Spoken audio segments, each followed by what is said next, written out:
You ever notice how the people yelling, I don't care online and in the camera are usually the ones that care the most? Because, baby, if you didn't care that much, you would not be hooting, hollering, yelling into that screen on Facebook Live. You wouldn't have typed that 4-page letter to that man in his text messages. We love to pretend that ignorance equals peace. But let's be real. Sometimes we're just too scared to know because knowing means doing something about it, and that's work. Welcome back to Everything is Onions, and I'm your host, Koko, your new favorite auntie, your big sister, your new homegirl, the one that's going to give you the truth, even when it stings a little. And our onion of the day is ignorance is bliss. Now I get it. Sometimes you just don't want to know. You don't want to check your bank account after a weekend out partying, living your life. You don't want to look deep into your relationship and see who your partner really is. You don't want to read that headline that's going to ruin your day. But here's the thing. What we call peace is often just avoidance and a cute outfit and some cute shoes. Psychologists actually have a name for this. It's called the ostrich effect. When people purposefully ignore something that they know will stress them the hell out, like bad news or a hard conversation, we think that if we don't see it, it won't hurt us. But the truth is,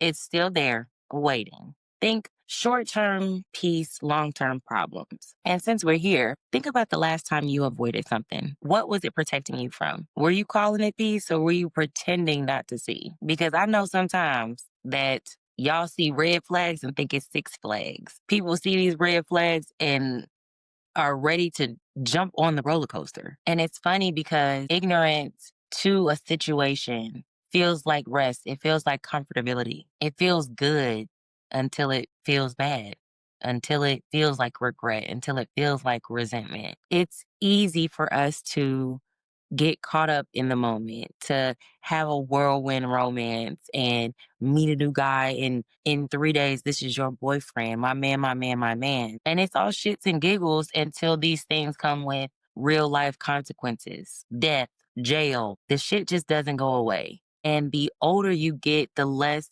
of an excuse you have. When you're in your early 20s and you're young, wild, and free, you are living reckless because I definitely used to live my life on the crackhead edge. Anybody that knows me during college will tell you that I am absolutely insane, that I am crazy. And I would definitely agree with them.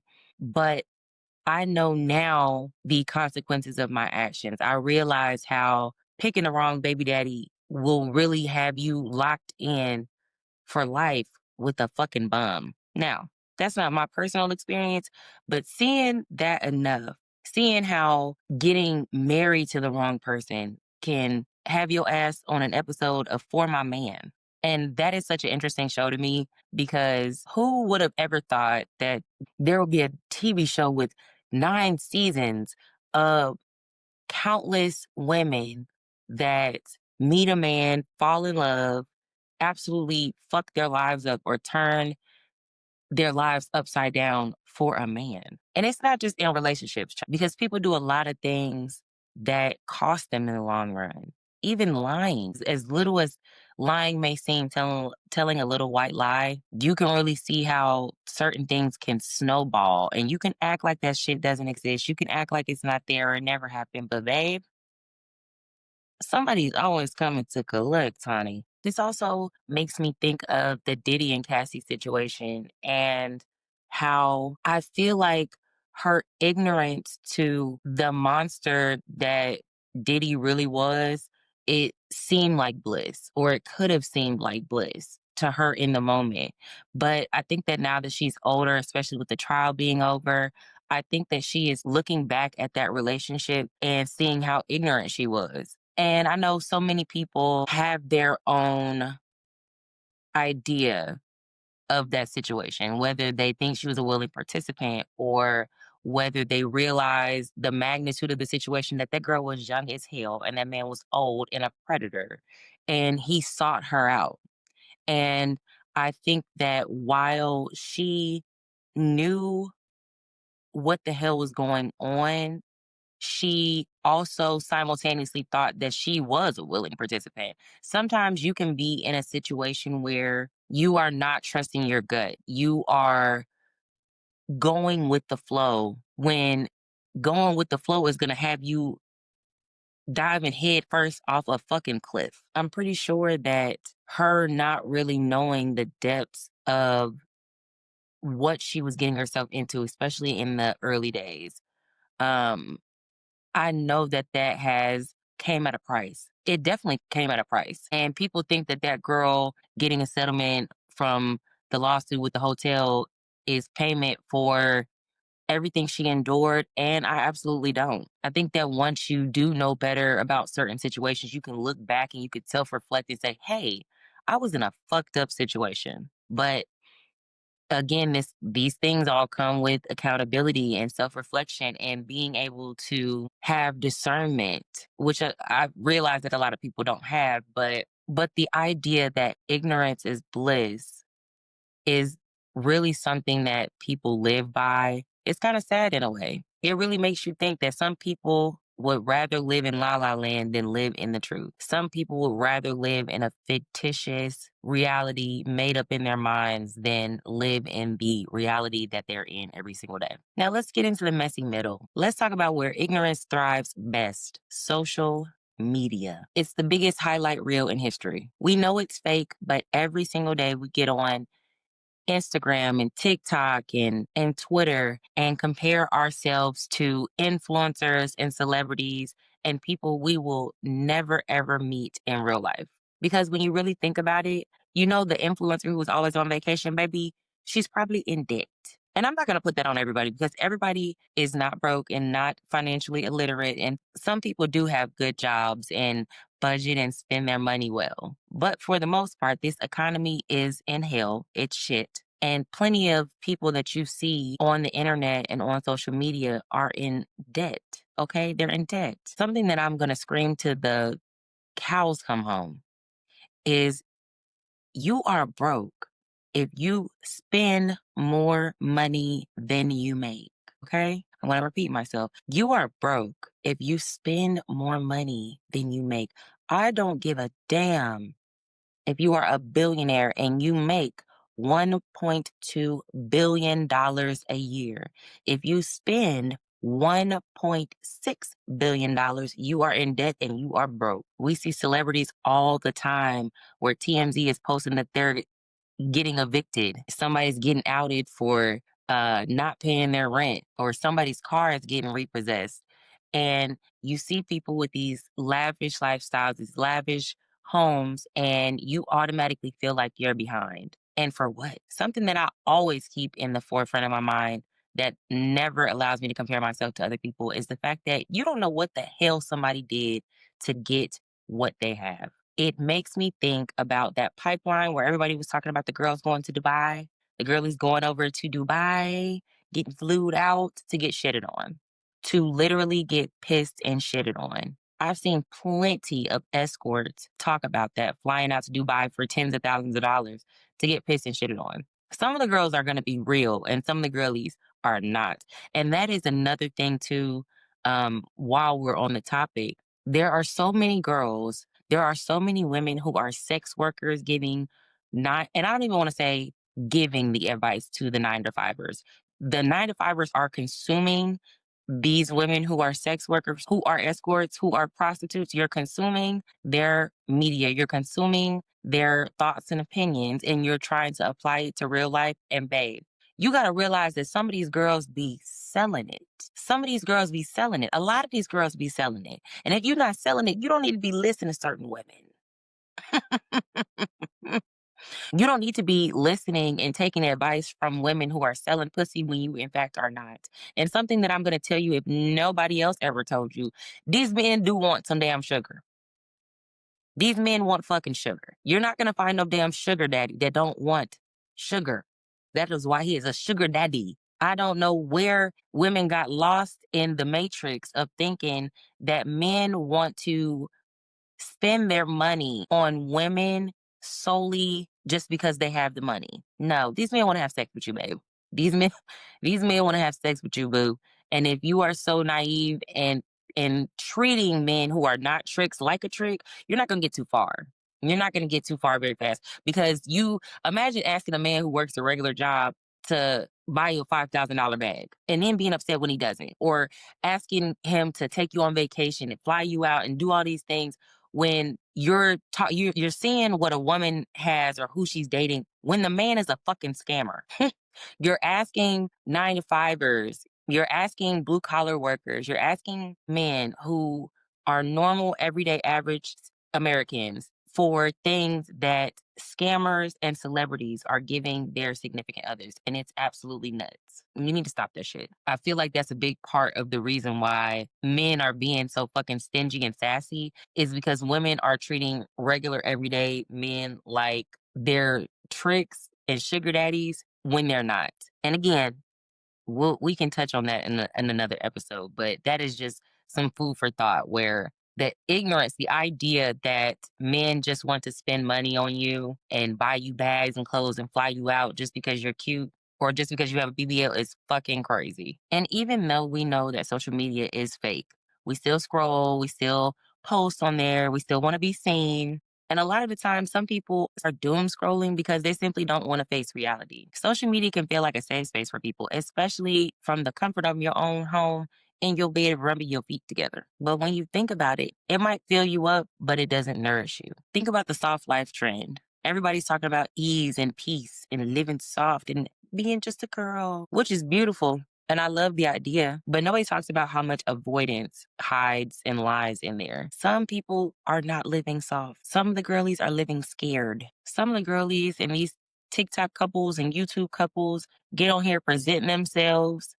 as happy and perfect. And in reality, they fucking hate each other. As soon as they turn that damn camera off, they're going at it. And I like to think that a lot of people are scared to be real, scared to be uncomfortable, scared to be accountable, scared to be honest about what the fuck really isn't working, what is really not going well. And since we went there, let's go there. Let's peel back into the relationship of ignorance is bliss in relationships. Listen, I learned my lesson the hard way. In my last relationship, I feel like I ignored my gut. I feel like I ignored my woman's intuition.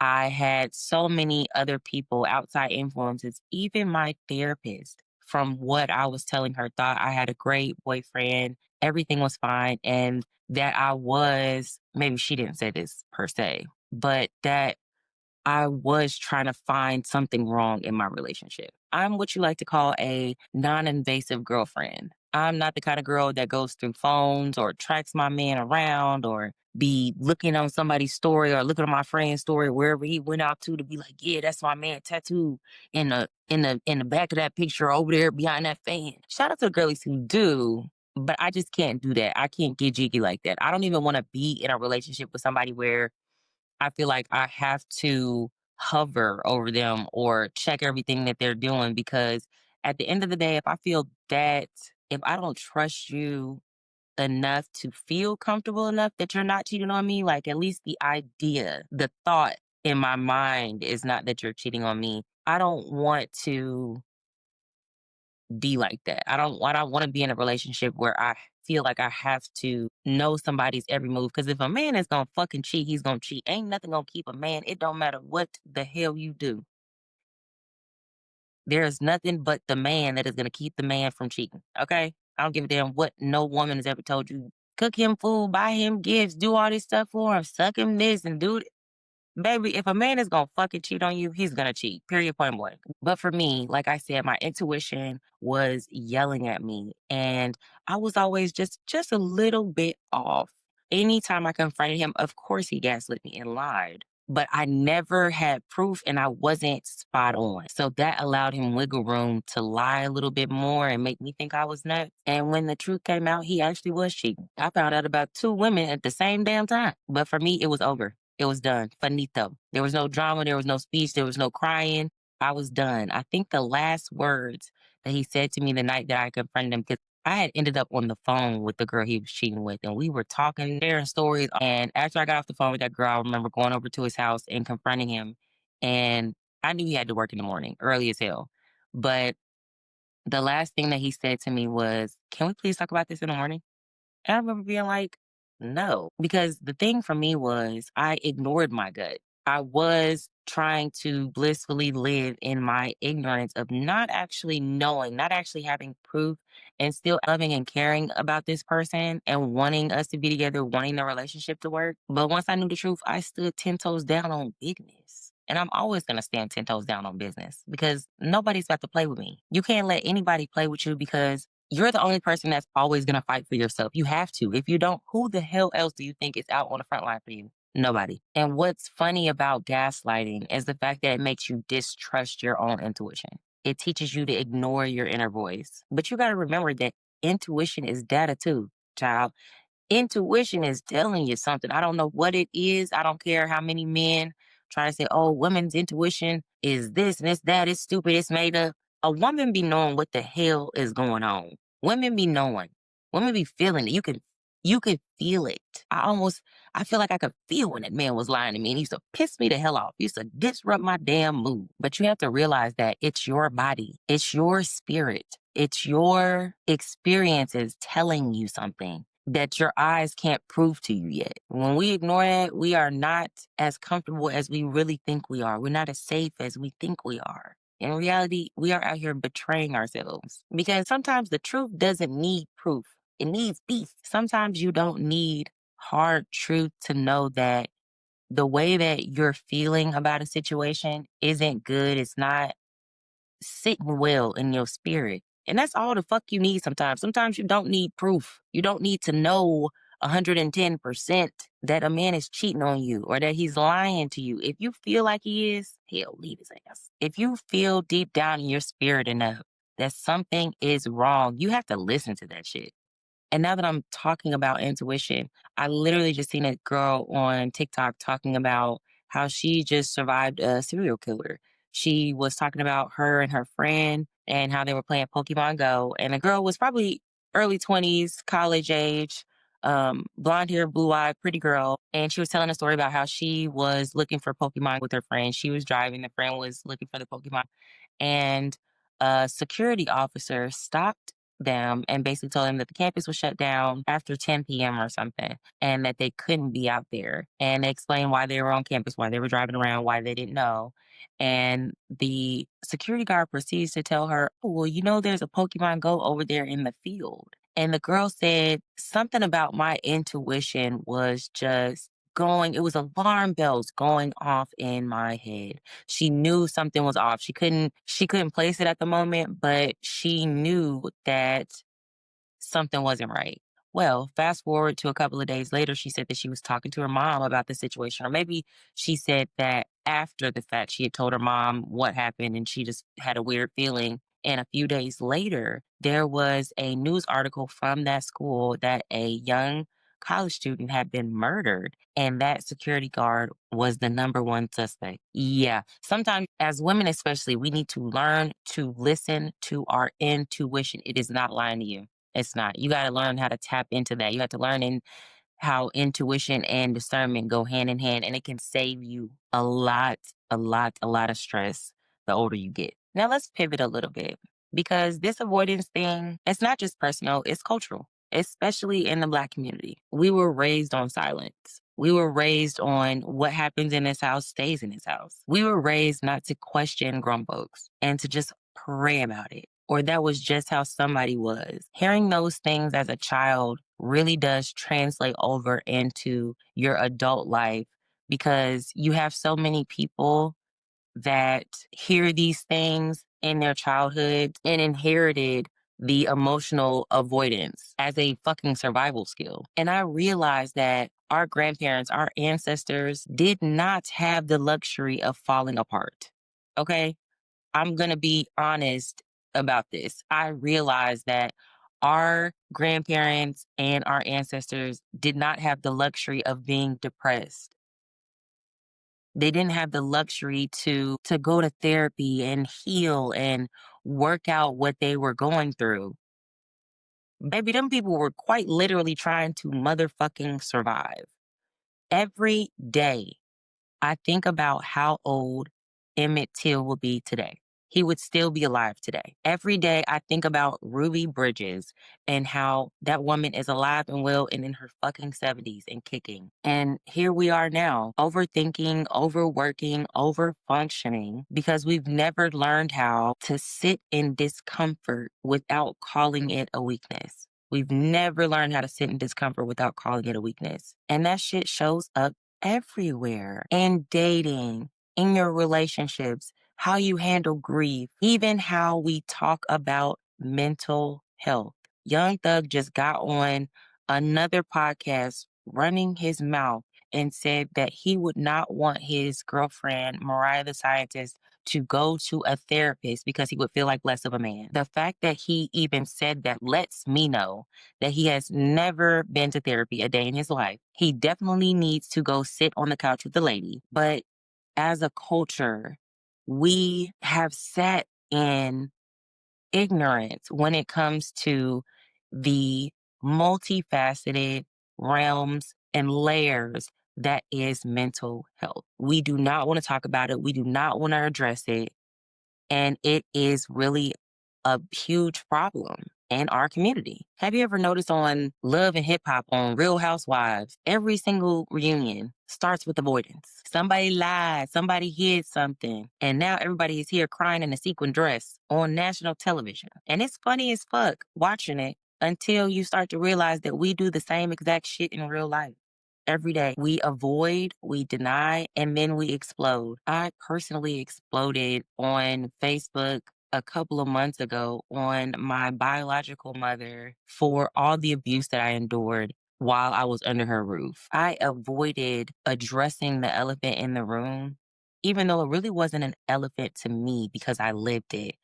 But I called my biological mother out because I was absolutely sick and tired of her lying to anybody who would listen.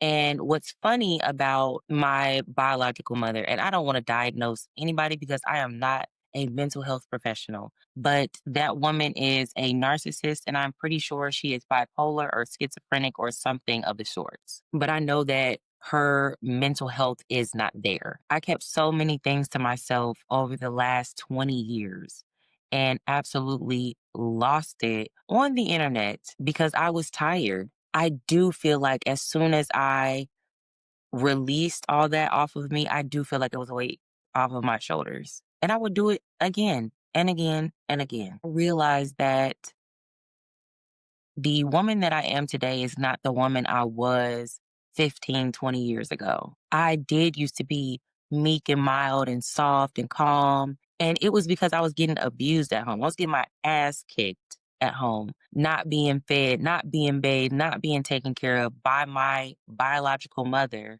and still had to function every day. I still had to go to school and act like nothing was wrong. And now that I'm older, I realize how letting somebody live, if you will, letting somebody lie and tell whatever fabricated story they tell to people really does fester. It's almost like a tumor growing on your body. I found so much strength in calling her out and being honest and telling the truth. I felt like I cut a tumor off of my body because I took everything that I felt off of me and I put it on her. 20 years of holding on to family trauma and abuse is 20 years too long.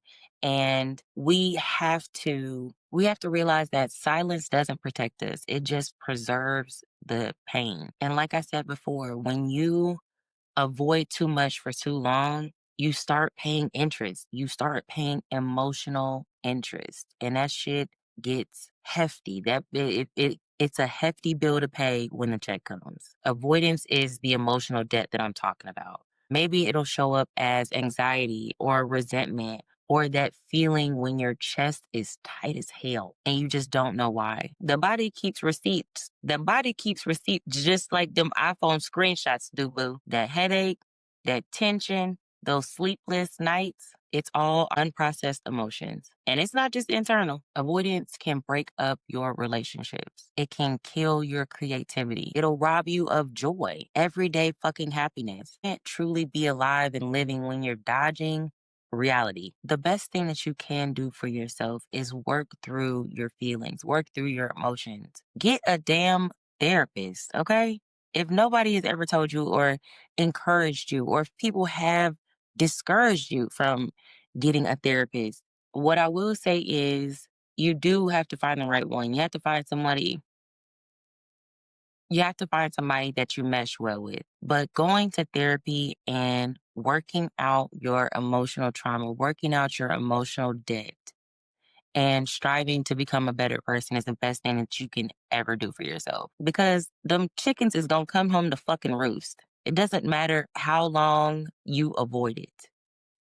The check is fucking coming, boo. Now let's peel back into our last layer. No tears, just truths. Ignorance feels good because it's familiar. It's the comfort of not knowing, the safety of pretending. But bliss built on blindness is solely temporary. The truth hurts, but it also heals. It rearranges things. It demands self-reflection and accountability. But that shit also sets you free. So ask yourself, where in your life are you choosing not to know? What relationship? What bad habit? What truth are you avoiding because you don't want to know what comes next? And I promise, knowing hurts a lot less than pretending forever. Thank you all for peering with me today. Remember, life is layered, and sometimes the peace you're praying for is waiting right beneath the truth that you've been avoiding. Next episode, we're talking about big grown-ups. I'm asking all the real questions. Are we ever really grown, or are we just kids with bills, a credit card, and Wi-Fi? I can't wait to peel my next onion back with you guys. Don't forget to like, share, and subscribe. And I'll see you next time.